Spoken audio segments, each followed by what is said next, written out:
Compañeros, muy buenas tardes. Licenciado Natanael, muy buenas tardes. Es un gusto poder saludarles nuevamente. Voy a continuar con la exposición. Como mis compañeros anteriormente han explicado ya, qué son los derechos civiles, qué son los derechos políticos, ¿verdad? Ahora vamos a ya entrar al tema de qué son los derechos civiles y políticos internacionales. Como podemos ver en la presentación, ahí nos dice son dos categorías de derechos que a veces suelen estudiarse de forma conjunta. En general, son derechos que protegen las libertades individuales de su quebrantamiento ilegal, represión por parte del poder, sea el de los gobiernos o el de cualquier otro agente político, público o privado, y garantizan la capacidad del ciudadano para participar en la vida civil y política del Estado en condiciones de igualdad y sin discriminación. Entonces, si nos damos cuenta con la lectura, es muy importante entonces los derechos civiles y políticos, ya que esto engloba, digamos, dos asuntos muy importantes. Si nos damos cuenta ahí, dice que hay que ver que las condiciones de todos los ciudadanos de cierto territorio se dé la igualdad, ¿verdad? Sobre todo que no se discrimine a ninguna persona.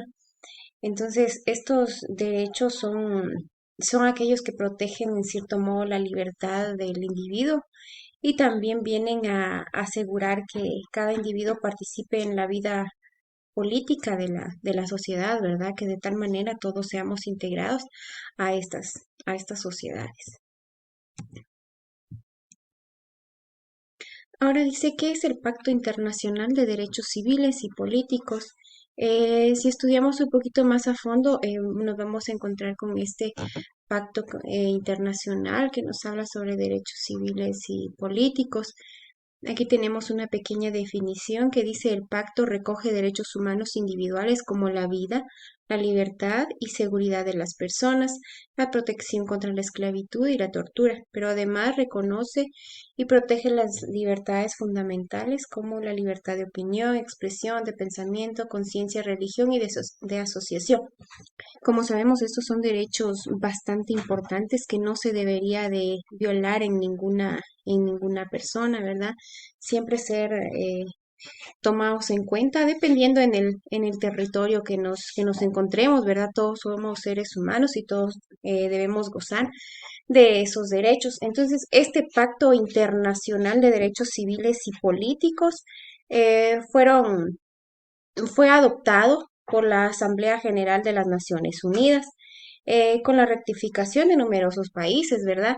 Aquí entonces, digamos, tenemos la unión, si podemos ver la imagen en la presentación, nos da a entender, ¿verdad?, que se refiere a la unión de diferentes países, de tal manera que todos lleguen a un consenso donde todos los derechos de las personas sean respetados, ¿verdad? Bueno. Acá está otra preguntita. ¿Cuál es la finalidad del Pacto Internacional de Derechos Civiles y Políticos? El pacto desarrolla los derechos civiles y políticos y las libertades recogidas en la Declaración Universal de Derechos Humanos. Bajo el artículo 1 del pacto, los estados se comprometen a promover el derecho a la autodeterminación y a respetar ese derecho. Más que todo esto lo que requiere es que se dé esa decisión consensuada de los habitantes de un territorio sobre diversos derechos, ¿verdad? Como ya les he platicado anteriormente. Ahí nos dice, ya nos platica del artículo 1 de este pacto. No voy a profundizar en esos porque los compañeros les van a explicar a ustedes más adelante sobre, sobre estos artículos, ¿verdad? Que corresponden a este Pacto Internacional de Derechos Civiles y Políticos. Eh, Son derechos muy importantes, ¿verdad? Que nos recalca ahí que hay que tomar en cuenta. Sobre todo, más que todo, pretende eh, tomar en cuenta, ¿verdad? Esos derechos, por ejemplo, la libertad, la paz, la justicia, que son derivados de la dignidad inherente de la persona, ¿verdad? Que son derechos que nadie nos los puede negar, ¿verdad? Son derechos también que ninguna persona nos podría nos podría violentar. Bueno, esto nos quiere dar a entender entonces que los derechos civiles y políticos son aquellos que nosotros debemos de practicar siempre, ¿verdad? Por ejemplo, que es un respeto universal, o sea que todos los territorios deben de contar con ese mismo respeto hacia todos nuestros derechos. Y siempre y cuando, de ¿verdad? Cada territorio es responsable de velar porque todo esto que está acá establecido se cumpla.